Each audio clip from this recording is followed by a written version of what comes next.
Hello students, आज की video में हम डिस्कस करने वाले हैं MCQs class 10 subject English main reader book first flight से पोएट्री सेक्शन से आपकी पोएम है एनिमल्स, जिसके पोएट हैं वॉल्ट विटमैन।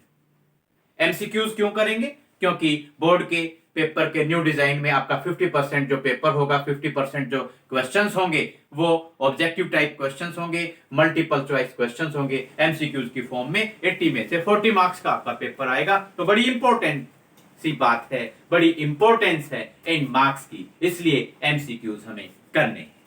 बस एक वीडियो देखिए और इस पोएम के सारे एमसीक्यूज आपको लर्न हो जाएंगे, ये हमारा आपसे वादा है। सबसे पहले हम कुछ डिफिकल्ट वर्ड मीनिंग्स हैं, डिफिकल्ट भी नहीं कहेंगे, कि कुछ ऐसे वर्ड्स हैं उनके मीनिंग्स हम समझेंगे और लर्न करेंगे जो हमारे डेली आप कहें रूटीन में हम जिनको यूज नहीं करते हैं, तो थोड़ा सा उनको लर्न करने की बस जरूरत है। एक दो बार आप रीड करेंगे, एक दो बार आप लर्न करेंगे, रिवाइज करेंगे, आपको याद हो जाएंगे।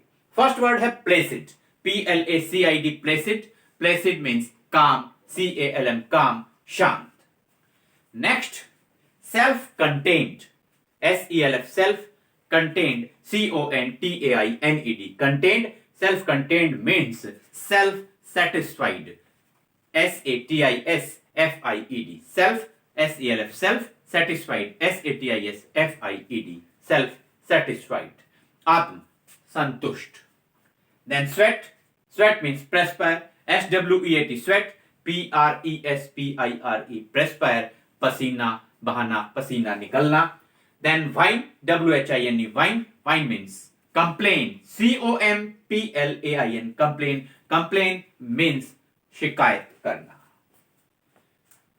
Then owning, OWNING, owning means possessing, POSSESSING, किसी चीज को possess करना, किसी चीज पे अपना हक जताना, किसी चीज पे हक होना। Owning means possessing.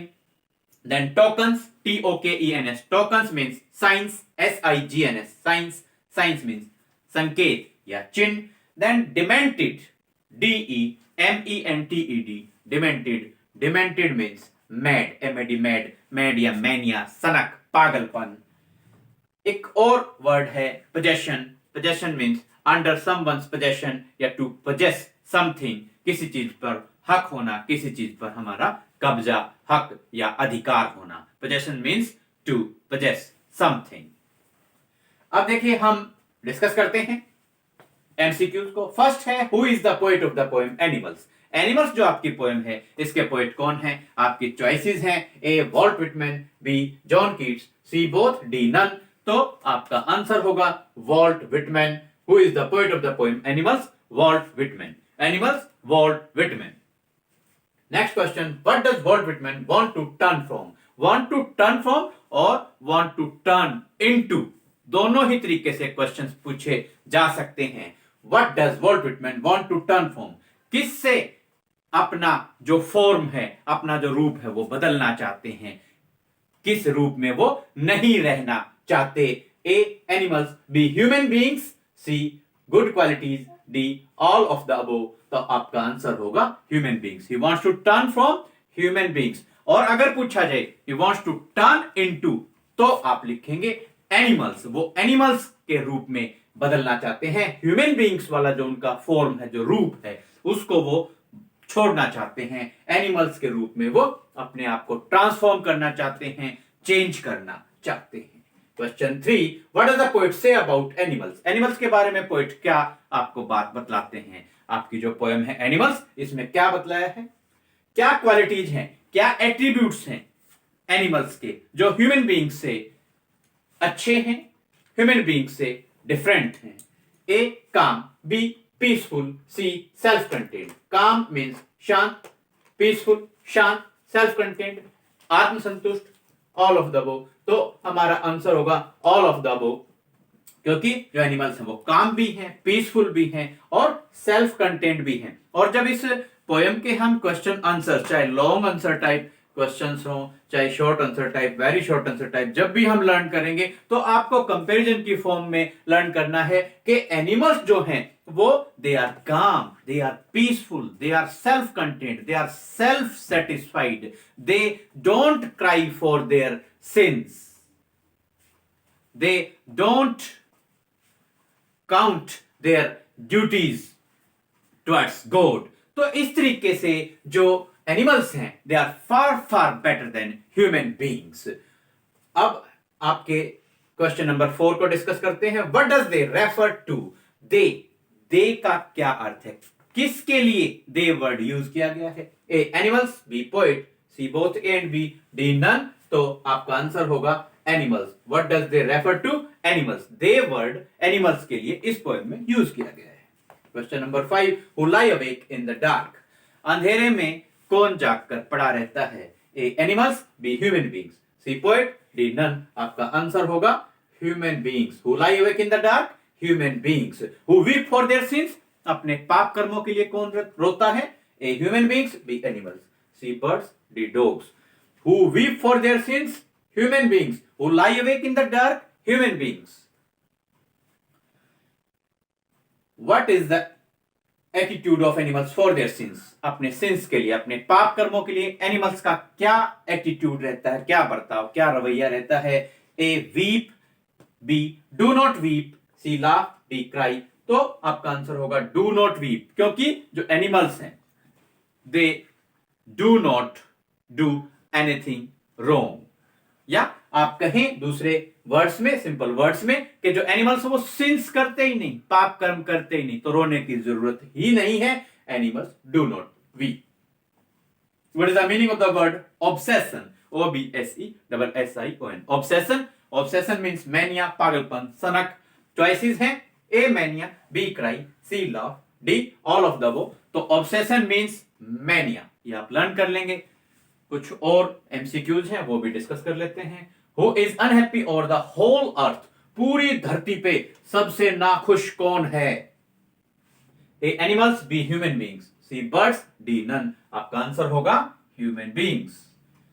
Question number 10, whom does the poet wish to live with? Poet किसके साथ रहना चाहते हैं, किसके साथ अपना जीवन बिताना चाहते हैं? A animals, B human beings, C both, D birds. तो आपका आंसर होगा animals. Whom does the poet wish to live with? Animals. He wants to live with the animals. Who kneels to another? एक दूसरे के सामने घुटनों पर कौन बैठते हैं? एक दूसरे को अपने सामने घुटनों पर कौन बैठाते हैं? एक दूसरे को अपने सामने कौन झुकाते हैं? तो ए मैन, मैन की जगह ह्यूमन बीइंग्स भी चॉइस में आपका आ सकता है। B animals, C birds, D sparrow. ये याद रखना कि जो एनिमल्स हैं वो ऐसा नहीं करते, एक दूसरे को नील्स पर, घुटनों पर नहीं बैठाते हैं। वो नील्स टू अनदर, या तो मैन या ह्यूमन बीइंग्स। ये आपका आंसर होगा।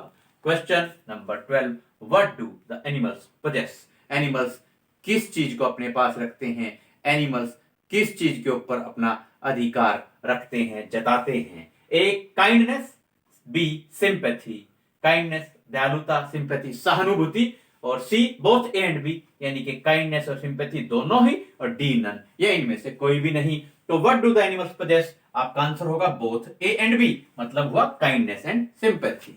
दोनों ही गुण, दोनों ही एट्रीब्यूट्स एनिमल्स में होते हैं। Who is always complaining about their condition? अपनी कंडीशन के बारे में, अपनी स्थिति के बारे में कौन कंप्लेन करते रहते हैं, कौन शिकायत करते रहते हैं, कौन पोएट को ये कह कहकर पागल बनाते रहते हैं that it's our duty towards God? कौन कहते रहते हैं? ह्यूमन बीइंग्स कहते हैं, एनिमल्स नहीं कहते हैं। चॉइसेस हैं who is always complaining about their condition? A poet, B animals, C human beings, D none. आपका आंसर होगा ह्यूमन बीइंग्स। नेक्स्ट क्वेश्चन है अकॉर्डिंग टू वॉल्ट विटमैन या according to the poet who are greater? महान कौन है? Human beings और animals में महान कौन है, ग्रेट कौन है? A birds, B animals, C human beings, D none. आपका आंसर होगा who are greater, who are greater. तो आपका आंसर होगा animals. Next question, what mania do the human beings suffer from? जो ह्यूमन बीइंग्स हैं, मनुष्य हैं, वो किस मैनिया से, किस सनक से, किस पागलपन से ग्रस्त होते हैं? A self contained, B possession of things, C both and, B D none. तो क्वेश्चन था what mania do the human beings suffer from, human beings कौन सी सनक से ग्रस्त होते हैं? आंसर होगा possession of things. Possession of things, जो ह्यूमन बींग्स हैं वो चीजों को पोजेस करने में बहुत यकीन रखते हैं। ये पेन मेरा है, ये घर मेरा है, ये गाड़ी मेरी है, ये बैग मेरा है, ये पैसे मेरे हैं, ये सामान मेरा है, मेरा है, मेरा है। Possession of things human beings का मैनिया है, पागलपन है, सनक है। Question number 16, what is unique in the animal world? Animals के जो वर्ल्ड है, पशुओं का जो संसार है, उसमें क्या चीज सबसे हटकर है, क्या चीज यूनिक है? A not dissatisfied, B proud, C both and, B D none. तो आपका आंसर होगा what is unique in the animal world? Animal world में क्या चीज यूनिक है? That they are not dissatisfied. अब देखिए इस वर्ड को समझिए, नॉट डिससेटिस्फाइड। सबसे पहले वर्ड आता है सेटिस्फाइड। सेटिस्फाइड संतुष्ट होना, फिर उसके आगे जब हमने डिस लगा दिया, DIS, डिससेटिस्फाइड, इसका मतलब हो गया असंतुष्ट होना। और डिससेटिस्फाइड के आगे आपने नोट लगा दिया, तो नॉट डिससेटिस्फाइड, यानी कि असंतुष्ट ना होना। असंतुष्ट ना होना का मतलब हुआ, अर्थ हुआ संतुष्ट होना। तो यहां पर खाली सेटिस्फाइड भी आ जाए वो भी करेक्ट होगा, और अगर चॉइस में नॉट डिससेटिस्फाइड है तो वो आंसर आपका करेक्ट होगा। क्वेश्चन था what is unique in the animal world, answer होगा नॉट डिससेटिस्फाइड। अगर चॉइसेस चेंज करके आपको यहां पर सेटिस्फाइड या सेल्फ कंटेन्ड दिया जाता है, सेल्फ सेटिस्फाइड दिया जाता है, तो वो आंसर भी आपका करेक्ट होगा। स्टूडेंट्स, इसी के साथ हमने जैसे ही बोर्ड ने आपके पेपर का न्यू डिजाइन जारी किया था, उसके विद इन 100 आवर्स आपके पूरे पोएट्री सेक्शन को आपके अपने YouTube channel just fun with English with Ashok Kumar and Sujata पर अपलोड कर दिया है, आपकी सहूलियत के लिए, आपकी फैसिलिटी के लिए, ताकि हमारे स्टूडेंट्स को किसी तरीके की न्यू पैटर्न में, न्यू डिजाइन में कोई प्रॉब्लम ना हो। अब हम अपनी नेक्स्ट वीडियो में MCQs डिस्कस करेंगे आपकी main reader book first flight से, फर्स्ट लेसन से, और जल्द ही आपसे फिर करेंगे मुलाकात। Thanks, have a nice day.